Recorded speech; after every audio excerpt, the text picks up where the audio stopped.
Back in 1855, at the request of Napoleon III, the French government requested that the wines of Bordeaux be classified in advance of an exposition to be held in Paris. This was so that the very best wines of France could be highlighted at that exposition. This classification, however, included only left bank wines, so right bank wines were not included. The classification criteria was largely based on the transaction prices for the wines of each producer over an extended period of time, but it also took into account the reputation of the producers to some extent. Given the fact that the classification has remained largely unchanged since 1855, it may surprise you to learn that it was conducted in 2 very short weeks. In all, 61 producers were determined to be classified growths, and of these 61 producers, 14 were second growths. In this video, I'm going to be discussing each of these 14 second growth producers and also providing you some thoughts regarding my favorite vintages for each of them, as well as my buying strategies for each of these producers. Pichon Lalande and Pichon Barton started out as part of the same estate, but in 1850 the owner died, and his 2 sons inherited what became Pichon Barton, and his 3 daughters obtained what became Pichon Lalande. Subsequently, both of them achieved second growth status in the 1855 Classification of Bordeaux, but they're known for having different styles of wine. While Pichon Barton is very well balanced, it's definitely a more powerful, concentrated, structured wine than Pichon Lalande. Pichon Barton's vineyards are in an excellent location, as they're located close to both Pichon Lalande and Leoville, Lascombes. These vineyards are planted to 65% Cabernet Sauvignon, 30% Merlot, 3% Cabernet Franc, and 2% Petit Verdot. Pichon Barton had a little bit of an uninspiring period for a number of years, but the 1989 and the 1990 vintages were excellent. After that, the 2000, 2003, and 2005 vintages were quite strong, and then it's been on a hot streak since about 2009 or so. So you really can't go wrong with the vintages from 2009 to the present. Pichon Barton is definitely one that benefits from some bottle aging. It's pretty structured and powerful in its youth, but it softens and gains some complexity with age. So I would definitely recommend giving it about 10 years or so. Located in Saint-Estèphe, Chateau Montrose has long been one of the very best producers in all of Bordeaux. And in fact, it was the legendary 1989 Montrose that led the current ownership to purchase the estate when it became available for sale in 2006. Following that acquisition, new management embarked on a costly renovation program that was completed prior to the 2013 vintage. This producer has around 90 hectares of vineyards that are planted to 60% Cabernet Sauvignon, 30% Merlot, 6% Cabernet Franc, and around 2% Petit Verdot. The vines average around 40 years of age. About half of these vines are farmed organically, and the producer's goal is to farm 100% organically by around 2025 or so. Montrose is known for a very strict selection, and only about 40% of the harvest makes it into the top wine. To put this into context, even for the outstanding 1982 vintage, they produced around 30,000 cases of that wine, but now that they're using a much more strict selection, they're producing only around 15,000 cases of wine per year. This is an extremely age-worthy wine. It's known for having lots of structure, and so if you're able to find reasonably priced back vintages, it's definitely worth taking a flyer on them. If you're buying new releases, you'll have to plan to exercise some patience, as they need probably at least 15 years, maybe even a little bit longer in very strong vintages before they'll reach their peak. Certainly this producer has been firing on all cylinders since at least the 2014 vintage or so, and they definitely leveled up their quality around that time period. So even though they were known as a consistently outstanding producer previously, those costly renovations really paid dividends beginning around 2014.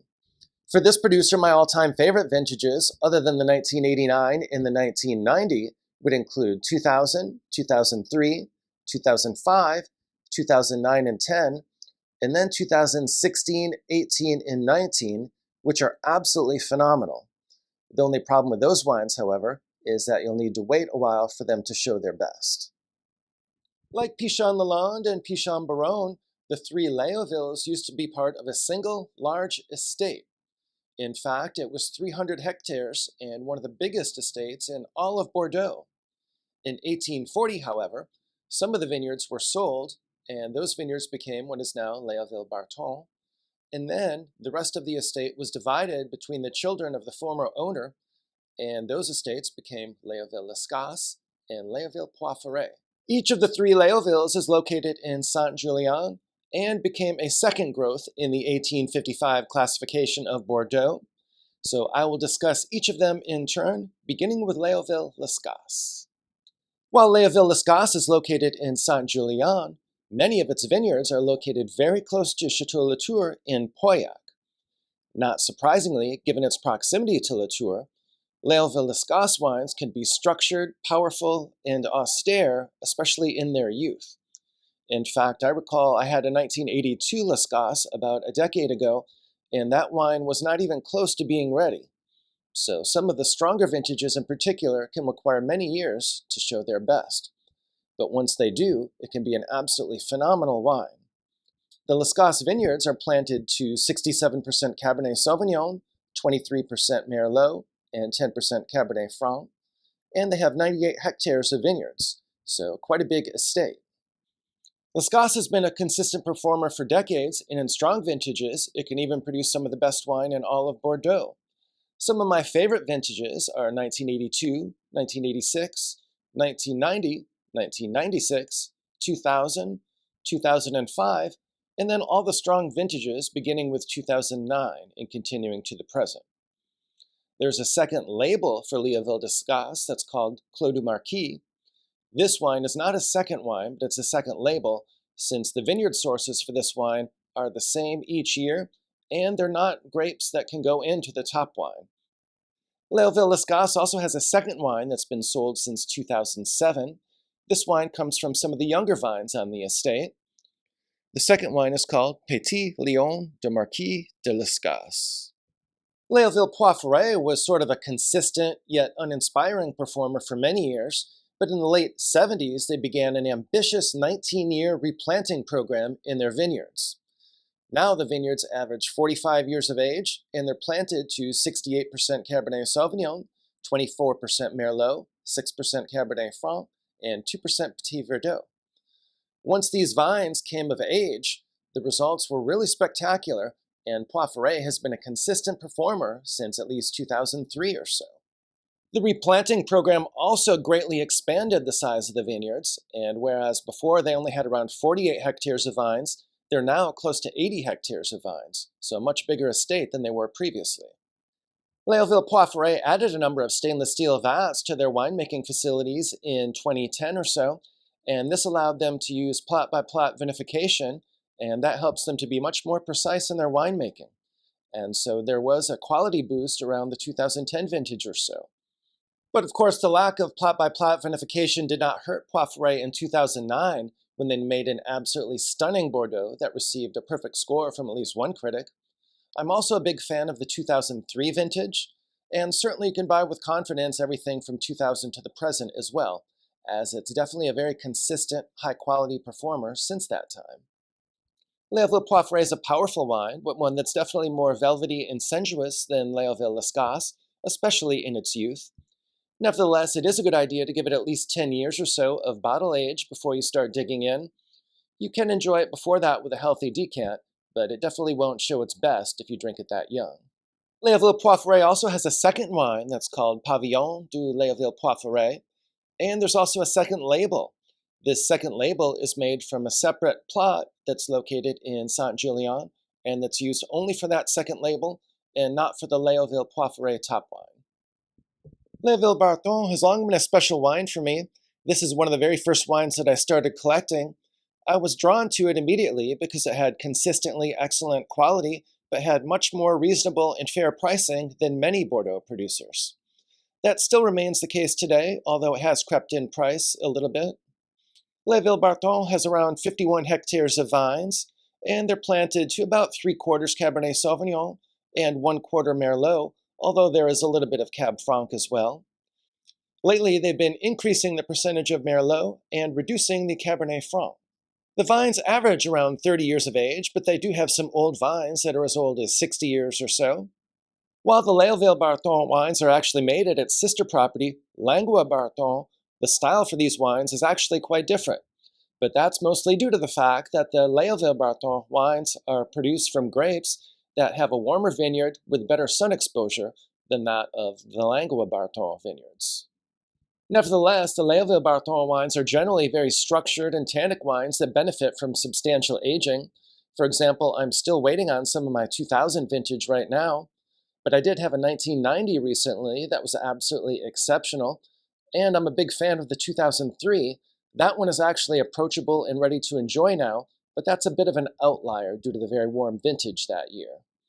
It's also been a very consistent performer since 2009 or so, and you'll definitely want to keep an eye out for the 2022 futures, as Leoville Barton had a substantial success that year. The Leoville Barton production is around 20,000 cases annually, and due to the fact that it ages so well, this one is a wine that you can take a chance on if you find an older vintage that's been kept properly. If you're looking for an excellent value, I would highly encourage you to try the wines of Margaux-based Brane-Cantenac. This has been an excellent performer since 2009 or so. There was a substantial investment in the property, and those investments began paying dividends with 2009, and this producer has been on quite a tear since then. Nevertheless, this wine remains one of the very best values and definitely one of the most affordable second growths, but yet still offers exceptional quality. Brane-Cantenac has 75 hectares of vines that are planted to 55% Cabernet Sauvignon, 40% Merlot, 4.5% Cabernet Franc, and they even have 0.5% of Carmenere, which was first used in the wine in around 2011 or so. This is a wine that's known for its elegance and finesse. You can enjoy it young for that reason, but it will nevertheless gain complexity with age. So you'll definitely want to buy multiple bottles and try one when it's young, and then try to save the rest of them so you can try to experience its evolution as well. In terms of vintages, it's been on a tremendous hot streak since 2015, and I particularly like the 15, 16, 18, 19, and 20 vintages, which are definitely some of the best wines ever made by this producer. Staying in Margaux, Rauzan-Segla is a historic producer that dates way back to 1661. Unfortunately, in recent memory, many of these wines lagged at second growth status for quite some time. However, they made a number of improvements. They switched to plot-by-plot vinification, and they also adopted organic principles, and those initiatives helped turn the tide, and now it's been on a hot streak and has been making some excellent wines. These quality improvements began with around the 2009 vintage, and so if you're looking to purchase this one, I would definitely purchase from 2009 to the present. This producer has around 74 hectares of vineyards that are planted to 62% Cabernet Sauvignon and 36% Merlot, but they do have 1% each of Petit Verdot and Cabernet Franc. Lately, they've been increasing both the Cabernet Sauvignon and Petit Verdot, but they've been reducing the Cabernet Franc. As with Brane-Cantenac, the vintages that I highly recommend right now are 2015, 2016, and 2018, 19, and 20. Unlike Brane-Cantenac, I would definitely give this one about 10 to 12 years of age before you start digging in. This one can be a little bit more structured and tannic, so it definitely benefits from that additional bottle aging. Be sure to stick around until the end, because I'm going to be discussing not only one of my favorite second growths, but one of my favorite all-time producers at the very end. If you're interested in wine recommendations, wine collecting strategies, and learning more about wine, please do subscribe to my channel. I've been collecting wine for more than 15 years and also have a level 4 diploma from the WSET. So I have both formal certification as well as substantial practical knowledge from the School of Hard Knocks. One of my very favorite second growth producers is Ducru-Beaucaillou. This producer is located in Saint-Julien and has been consistently excellent for many years now. Ducru-Beaucaillou has around 75 hectares of vineyards that are planted to 70% Cabernet Sauvignon and 30% Merlot. And in fact, they recently ripped out their Petit Verdot so that they could increase their percentages of Cabernet Sauvignon and Merlot. Ducru-Beaucaillou also implemented organic principles recently and has been on a particular roll for around 15 years or so. So definitely focus on vintages from 2009 to the present. But if you get a chance to buy older vintages, such as 96 or 2000, I would definitely take advantage of those as well. And in fact, they had a library release of the 1982 a couple years ago, and that one has been absolutely phenomenal. So definitely seek that one out if you can find some in the secondary market. Ducru-Beaucaillou is also a producer that's been implementing a very strict selection for its top wine. And so they're making much less of the top wine now than they used to, and using only some of the best fruit from their best rows for that top wine. As a result, they also have another wine that I really like, and which is a phenomenal value, and I've seen for around $40 or so. That wine is called Le Petit Ducru de Ducru-Beaucaillou. That wine is a blend of Merlot and Cabernet Sauvignon. It ages for only about 12 months in 1/3 new French oak. So it's one that you can enjoy with just a couple years of additional bottle age and will last about a decade or so. But it's really an outstanding wine for that price point. Margaux-based Lascombes is the next second growth producer that I'll be discussing. This producer underwent a $47 million overhaul in the early 2000s. Among other things, there was a major replanting effort, there was an entirely new winemaking facility that was constructed, and they also built a brand new cellar for the wine barrels to age. Lascombes has a very large vineyard that's 120 hectares. It's planted to 50% Merlot, 45% Cabernet Sauvignon, and 5% Petit Verdot. The vines average around 35 years of age. If you're someone who's a fan of Napa Cabernet, you may want to give this wine a try. There's been some criticism by Bordeaux lovers of Lascombes because it uses too much new French oak, and it can be a little bit jammy and overripe in some vintages. That resulted in some high scores from critics such as Robert Parker, but those who prefer more classic Bordeaux style probably want to pick another one. But if you're someone who likes more of a New World style, then this is definitely a good option for you. One of my favorite vintages for Lascombes is 2019, so especially if the price is right, that's one you want to keep an eye out for. Located in Saint-Estèphe, Cos is another one of my favorite producers. This producer underwent an overhaul of the winemaking facilities in the early 2000s and has been on an absolute roll since probably around 2009 or so. One of my favorite vintages for Cos is also the 2002 vintage. Despite the fact that that was kind of an off vintage generally, Cos made an absolutely tremendous wine that year. So definitely keep an eye out for that one if you can locate it.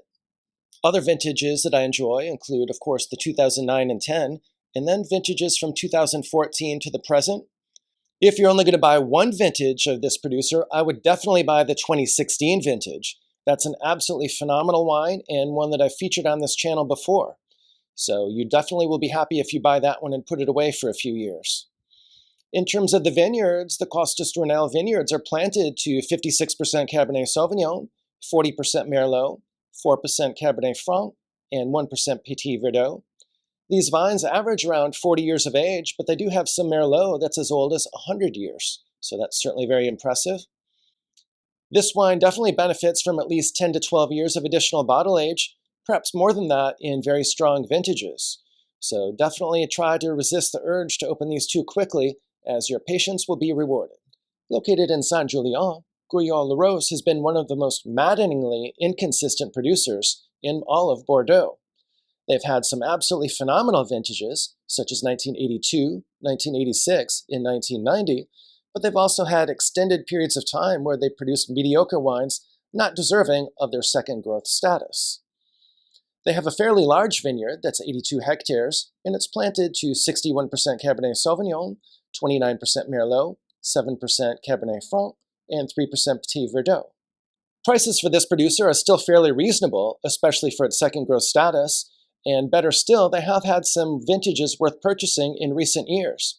In addition to 2009 and 2010, the 2018, 19, and 20 vintages were quite good, and 2022 may be one of the very best wines that they've produced in a long time. So you may want to consider the futures for that one. This next producer is extremely interesting, as way back in 1844, it was one of the very top wineries in existence, and certainly one of the best Bordeaux. And in fact, Thomas Jefferson rated it his fourth favorite Bordeaux at that time, after Lafite, Latour, and Margaux. It also sold for the second highest price in Margaux, other than Chateau Margaux. Since that time, however, this winery has been quite obscure and fallen on hard times. On the bright side, however, this producer is 100% organic and biodynamic and was the first classified growth Bordeaux producer to become biodynamic certified. There was also a complete overhaul of the cellar in 2018, and so there are signs that this property is turning around a bit, although it's still not deserving of its second growth status and would definitely not be a second growth if there were a reclassification today. I'm talking about Durford-Vivens. This producer has around 55 hectares of vineyards that are planted to 85% Cabernet Sauvignon, 13% Merlot, and 2% Cabernet Franc. They've recently increased the Cabernet Sauvignon percentage, and that has also made a difference and helped to improve the wines a little bit. If you're going to try this wine, I would definitely encourage you to try the 2019, as that's definitely my favorite vintage from this producer. This is one that you can enjoy young, so that's another advantage of this wine, although it's definitely a little bit better if you give it about 7 or 8 years and it develops a little bit more complexity. Margaux-based Rauzan-Gassies is the next second growth producer I'll be discussing. Rauzan-Gassies has around 28.5 hectares of vines that are planted to 2/3 Cabernet Sauvignon, 1/4 Merlot, and 5% each of Petit Verdot and Cabernet Franc. These vines average around 35 years of age, and somewhat unusually for a classified growth Bordeaux producer, they still harvest about half their vines by machine. Quality has improved a little bit, and since 2015, it's been making slightly better wines than it did in the past. I would probably encourage you to try the 2020 if you're looking to try this producer. It's another one that you can enjoy young and with a healthy decant, but it will improve if you can give it 6 or 7 years of additional age in the bottle. Pichon Lalande has been a consistently excellent performer since at least 1961. In 2007, however, this venerable estate was acquired by Champagne house Roederer. At that point, Roederer made a substantial investment in this chateau, and among other things, they began to modernize the winemaking facility, they renovated the chateau, and, perhaps most significantly, Roederer also began an ambitious replanting program in the vineyard to help ensure that the best rootstocks were planted in the best location with the best soil types for each specific grape variety. In addition, Roederer also added optical sorting equipment to help make sure they have a more stringent selection process and use only the best fruit, and they also make their wine on a plot-by-plot basis, which helps them with the precision of their winemaking and further increases the quality. Pichon Lalande now has around 100 hectares of vines that are divided into 100 different parcels. The ultimate goal, once the replanting program is complete, is for the vineyards to be planted to around 2/3 Cabernet Sauvignon, 1/4 Merlot, 7% Cabernet Franc, and 3% Petit Verdot. This is a big increase in the Cabernet Sauvignon percentage, which was only around 45% before, and that has definitely driven some of the improvements in the quality that have taken place since the Roederer acquisition. Since 2021, Pichon Lalande has been converting to organic farming, and it also became 100% biodynamic in 2021 and biodynamic certified as of the 2024 vintage. While Pichon Lalande has always had a reputation for having wines that were silky and velvety and a bit more approachable than many of its Bordeaux brethren, this was largely due to the fact that it had a higher Merlot percentage than many of those other wines. With the changes made by the Roederer team, however, this wine is becoming a bit more structured and austere due to the higher Cabernet Sauvignon content, a little bit more like its neighbor, Chateau Latour. Can't emphasize enough the importance of the improvements that were made by the Roederer team and the tremendous impact that it has had on the quality of the Pichon Lalande wines. While it's always been an excellent producer, with the changes made by the Roederer team, now the quality rivals that of the first growths and has since at least the 2016 vintage. In fact, 2019 and 2020 received perfect scores from multiple critics, and the wines are absolutely phenomenal at this time. So my recommendation for Pichon Lalande is to focus on the new releases, certainly releases such as 2016, 2018, 19, and 20, and not to worry so much about some of the older vintages. It's definitely making some of the best wine in its history right now. Of course, if you can find some of the older vintages like 1982, which is one of my favorite wines of all time, or some of the other stellar vintages such as 1996 or 2000, it's definitely worth picking some of those up as well. Unfortunately, however, wines in the secondary market, like those older Pichon Lalande wines, have been rallying and are now extremely expensive, and they're also not the same quality level as some of the more recent vintages. So I think the smart money is definitely buying newer releases of Pichon Lalande. Due to the fact that Pichon Lalande has been using a much more strict selection for its top wine, that means that the second wine has also been improving in quality. And the second wine for Pichon Lalande is an absolutely screaming value. It's an incredibly high quality wine and one that sells for only around $50 a bottle. And so this is definitely a wine that I highly recommend. And regardless of whether or not you buy the top wine, I definitely encourage you to try the second wine of Pichon Lalande as well. And that wine recently had a name change, and now it's called the Pichon Comtesse Reserve.